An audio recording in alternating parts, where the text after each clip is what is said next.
আসসালামু আলাইকুম। সবাই কেমন আছেন? আশা করছি সবাই অনেক ভালো আছেন। আমিও আলহামদুলিল্লাহ ভালো আছি। দুপুরবেলা খাওয়া দাওয়ার পরে আরবের আব্বুকে বলতেছি যে চলো আমরা একটু কোথায় থেকে ঘুরে আসি। পরে আরবি বলে যে সাগর পাড়ে যাবে।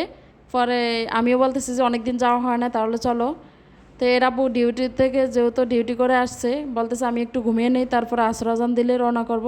তো যেই কথা সেই কাজ, আল্লাহ রহমতে রওনা হয়ে গেলাম অটোতে চড়ে।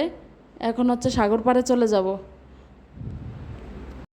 আরবি আরব মাশাল্লাহ, এরা দুই ভাই ঘোরাটা বেশি পছন্দ করে। ওদেরকে খাওয়া দাওয়া না দিয়ে যদি ঘোরানো যায় তাহলে ওরা তো মহা খুশি থাকে সব সময়। সব সময় বলে যে চলো ঘুরতে যাই ঘুরতে যাই। এখন আরব বাবাটাও কথা মানে শিখে গেছে, বলে যে আম্মু ঘুরতে ঘুরতে এইভাবে কথা বলে। মাশাল্লাহ, সবাই আমার ফ্যামিলির জন্য দোয়া করবেন, সবসময় যেন ভালো থাকি, সুস্থ থাকি। আমারও দোয়া রইল, আপনারা যারা আমার ভিডিওটি দেখেন তারা যেন সবসময় ভালো থাকেন ফ্যামিলি নিয়ে। আর কে কোথা থেকে আমার ভিডিওটি দেখছেন অবশ্যই কমেন্টস করে বলে যাবেন। ভিডিওটি যদি ভালো লাগে থাকে প্লিজ একটি লাইক দিতে ভুলবেন না, সাথে চ্যানেলটিকে সাবস্ক্রাইব করে দিয়ে পাশে থাকবেন। আর কাজটি যদি অলরেডি করেই থাকেন তাহলে অসংখ্য ধন্যবাদ। সবাই সবার প্রিয় মানুষগুলোর সাথে যেন ভালো থাকে, সুস্থ থাকে, এই রইল দোয়া। এই তো আমরা সাগর পাড়ে চলে আসলাম। রোদ আছে হালকা হালকা, কিন্তু পানি নাই, একদম ভাটা পড়ে গেছে। জোয়ার থাকলে একদম এগুলো ভরা থাকে, আর অনেক ঢেউ থাকে, দেখতে অনেক ভালো লাগে। আর আকাশটা এত সুন্দর দেখতে, কিন্তু মাশাআল্লাহ অসাধারণ লাগে। কে কে সাগর দেখতে ভালোবাসেন অবশ্যই কমেন্টস করে বলে যাবেন আপুরা।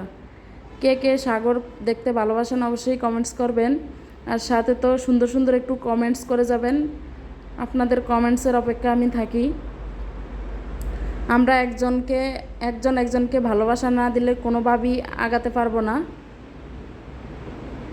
বেশিরভাগ আমরা এই জায়গাটাতেই ঘুরতে আসি। তো এদিকে হচ্ছে বাসায় চলে আসার পরে এর আব্বু হচ্ছে বাজার নিয়ে আসছে।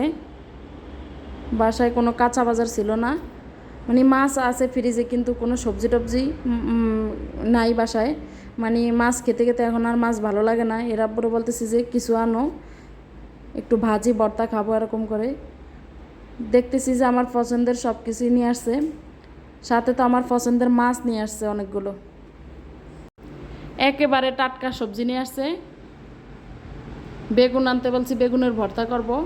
সাথে আনছে ভেন্ডি, পটল, তারপরে করলা। এখন হচ্ছে সবগুলো আর রান্না করব না, এখন ছোট ছোট কিছু মাছ আনছে ওগুলো রান্না করব, আর সব ফ্রিজে রেখে দিব সবজিগুলো। এই দেখতেই পাচ্ছেন আমার পছন্দের মাছ কি। এই মাছগুলো আমার এত পছন্দের, শুধু ফ্রিজে রাখলে আবার মজা লাগে না। এখন যদি সাথে সাথে কেটে ভুনা করে নেই ধনিয়া পাতা দিয়ে, তাহলে কিন্তু খেতে ভীষণ মজা হবে। ছোটো মাছ কিন্তু খেতে ভীষণ মজা, কিন্তু কাটাটাই ঝামেলা। 2-3 জনে কাটলে দ্রুত হয়ে যায়, সমস্যা নেই। আমার এখানে হচ্ছে অল্প মাছ, দ্রুতই হয়ে যাবে। আর ওই যে চাপলি মাছগুলো হচ্ছে আমি রেখে দিব ফ্রিজে, এখন আর কাটবো না। আর ওই ছোটো ছোটো মাছগুলো কেটে এখনই ভুনা করে নিব। আমি একাই খেতে হবে, কারণ আরবের আব্বু আবার এই মাছ খায় না কাটার ভয়ে। উনি বেশিরভাগ খায় চিংড়ি মাছ, চিংড়ি মাছে যেহেতু কাটা থাকে না। তো এই তো মাছগুলো কেটে ভালোভাবে ধুয়ে পরিষ্কার করে নিয়েছি লবণ দিয়ে। মাছ কিন্তু যত ধুইবেন তত মাছের স্বাদটা কিন্তু দ্বিগুণ বেড়ে যাবে, এটা হচ্ছে আমার দাদির কথা। মাছ যত ধোয়া হয় তত মাছের স্বাদও পাওয়া যায় নাকি বেশি। তো এখানে হচ্ছে আদা রসুন পেঁয়াজ কুচি, মরিচ কুচি, লবণ হলুদ টমেটো কুচি দিয়া রান্নার তেল দিয়ে হচ্ছে ভালোভাবে হাতের সাহায্যে মেখে নিব। আর এই হাতে মাখা যে কোনো কিছু আপনি রান্না করেন না কেন, খেতে কিন্তু ভীষণ মজা হবে। দেখতেই পাচ্ছেন এখনই কত লোভনীয় লাগছে।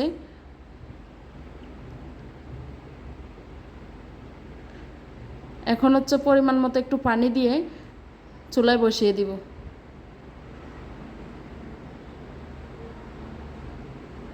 এই তো দেখতে পাচ্ছেন চুলায় বসিয়ে দিয়েছি, কিছুক্ষণ পরে আবার চলে আসলাম। এত সুন্দর একটা গ্রান বাইরে হয়েছে বলার বাহিরে, মনে যে এখনই খেয়ে নেই ভাত তাড়াতাড়ি করে।